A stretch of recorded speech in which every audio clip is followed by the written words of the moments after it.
Michael Tsai, the WHO is another institution that came in for a lot of criticism for its handling of the pandemic. Would you say that it has not just exposed a leadership vacuum, but has also shown the world how multilateral global institutions do not always measure up in times of crises?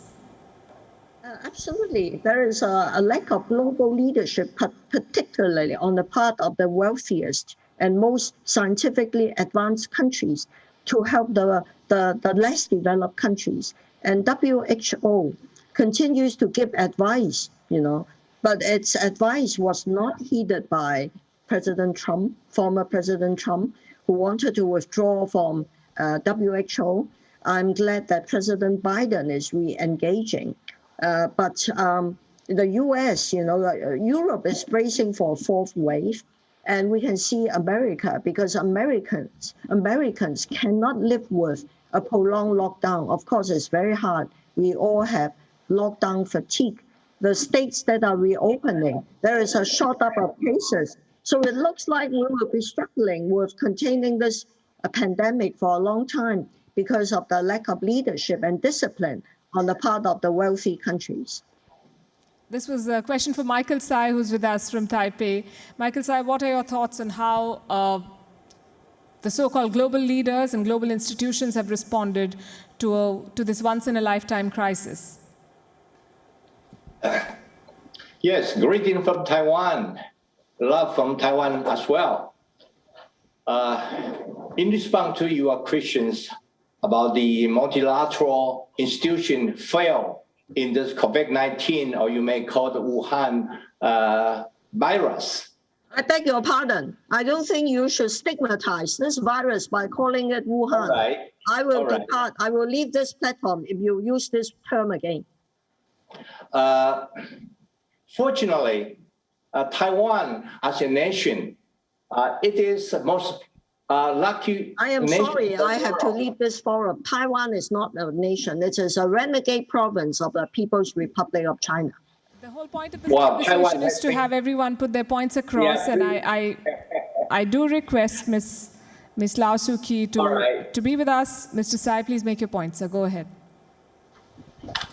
I think Taiwan, for the last year or so, we have very less population or contacted by the virus. And also our economic growth has been more than 4% of GDP in the last year or so. So that the last year long, my government and the civil people, groups, NGO, we sent more than 600,000 face masks or medical supplies to more than 30 persons in Europe, in North America, in Africa, in Southeast Asia, including India. So that when we send the medical supplies of face masks, when we ship in to those friends in needy, we say love from Taiwan. We can help the world. For those people, unfortunately, they really suffer or even lost their life. So that we would like to pay the condolence to those suffering and also for the past lost their life. And the second, talking about the global leadership, WHO, I think the WHO, the World Health Organization should take a major responsibility for lack of the global leadership for in the beginning of the COVID-19. Therefore, I would suggest that in the future, WHO should have a collective leadership in the multilateral cooperation and consultation with the member of the WHO. Though Taiwan is not yet a member of WHO now, we are looking forward to have your support and your understanding why we need Taiwan as a nation to join WHO as well as the United Nations. We can help, we can contribute, we can donate medical supplies and the masks and some other medical support to the many, many people in needy. And the second, talking about China, I think my fellow speaker previously talking about China. I think China has also taken responsibility why they did not report this kind of virus, the pandemic, to the WHO in time.